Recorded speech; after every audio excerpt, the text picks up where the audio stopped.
தமிழக முதலமைச்சருக்கு சமூக ஆர்வலரின் சார்பாக நன்றிகள். நான் ஒரு சமூக ஆர்வலர், திருப்பூர் மாவட்டத்தை சேர்ந்தவர். நல்லதை விரும்பும் முருகன் அப்படிங்கிறது என்று பேருங்க. இன்றைக்கு எங்கள் பகுதியில் இருக்கக்கூடிய அனுப்புப்பாளையம் பகுதியில் இருக்கக்கூடிய ஆத்துப்பாளையம், அங்கே அம்மா உணவகத்துக்கு சென்றிருந்தேன். கடந்த ஆட்சியிலே அம்மா உணவகங்கள் முறையாக பராமரிக்கப்படாமல் மிகவும் பலகீனமான நிலையில் உள்ளது. கடந்த ஆட்சியிலும் அம்மா உணவகத்துக்கு சென்று சாப்பிட்டிருக்கிறேன். அதற்கு முன்பு அம்மா அவர்கள் ஆட்சி இருந்த பொழுது துவக்கப்பட்ட காலத்திலும் சென்று சாப்பிட்டிருக்கிறேன். அம்மா காலத்தில் துவக்கப்பட்ட அந்த திட்டமானது ஏழை எளியர்களின் வயிற்றிலே பால் வார்த்தது. அதை கடந்த திமுக ஆட்சியானது எடுத்து நாசஸ்கெடாகி சுத்தமாகவே அதை முடக்க பார்த்தது.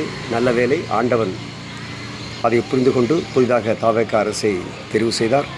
அந்த தாவேக அரசும் அதை புரிந்து கொண்டு இன்றைக்கு அந்த அம்மா உணவகங்களை சீர் செய்து பழுது நீக்கி சிறப்பான வேலையை செய்து கொண்டிருப்பதை இன்று கண்ணார கண்டு உணர்ந்து மிக்க மகிழ்ச்சி. சிஎம் அவர்களே, இந்த நேரத்தில் தங்களிடத்தில் ஒரு கோரிக்கை என்னவென்றால், 5 இட்லி சாப்பிட போன நான் 15 இட்லி சாப்பிட்டேன். 15 ரூபாய். நான் தான் அதிகமாக இட்லி சாப்பிடு என்று நினைத்து கொண்டால், என்னை சுற்றிலும் இருந்தவர்கள் அந்த ஏழை தொழிலாளிகள், இந்திக்காரர்கள், தமிழர்கள் 10 இட்லி 12 இட்லி என்று வயிறார சாப்பிடுகின்ற பார்க்கின்ற பொழுது, அடேங்கப்பா, அம்மா அவர்கள் எவ்வளவு சந்தோஷம் அடைந்திருப்பார்களோ அது போன்ற ஒரு சந்தோஷத்தை நீங்கள் எங்களுக்கு வழங்கியதற்காக நாங்களும் மகிழ்ச்சி அடைகிறோம். நீங்களும் அருமையான காரியத்தை செய்திருக்கிறீர்கள். இந்த தருணத்திலே இந்த திட்டத்தை இன்னும் மேம்படுத்துவது குறித்து நான் யோசனை செய்து பார்த்தேன். காலையிலே வேலைக்கு போவதற்கு முன்பு இவ்வளவு தூரம் சாப்பிடுகின்றார்கள். மதியானம் அதே உணவகத்திலே போய் 5 ரூபாய்க்கு புளி சாப்பாடும், 5 ரூபாய்க்கு தயிர் சாப்பாடோ தக்காளி சாப்பாடோ 10 ரூபாய்க்கு சாப்பிட்டால் போதுமானது. 2 நேரமும் சரி. இரவு நேரத்தில் எப்படி நடத்துவது என்கின்ற ஒரு சிந்தனை சிரமம் தானே. ஏன்னா வேலை செய்யக்கூடியவர்கள் எல்லோரும் கிளம்பி போய்விடுவார்கள். அந்த தருணத்திலே என்ன செய்வது? ஏனென்றால் வேலையை முடித்து இரவு நேரத்தில் பசி அதிகமாக இருக்கும் அவர்களுக்கு.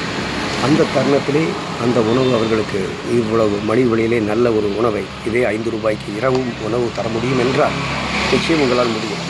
ஏன்னால் இவ்வளோ தூரம் செய்யக்கூடிய உங்களால் இரவும் உணவு தருவதற்கு ஏற்பாடு செய்ய முடியும். அம்மா உணவு உங்கள் கையால் இருக்கிறது.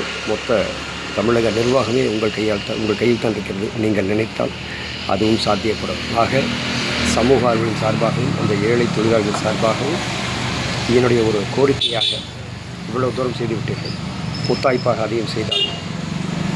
அம்மாவுக்கு கிடைத்த வாழ்த்துக்களை விட உங்களுக்கு இன்னும் வாழ்த்துக்கள் அதிகமாக வந்து தயவுசெய்து இரவும் அந்த உணவை தருவதற்கு சமூக ஆர்வலின் சார்பாகவும் அந்த ஏழை தொழிலாளர் சார்பாகவும் அன்போடு கேட்டுக்கொள்கின்றேன். ஒற்றை நிச்சயம் நல்லதை விரும்பும் முருகானந்தம், திருப்பூர் மாவட்டத்திலிருந்து.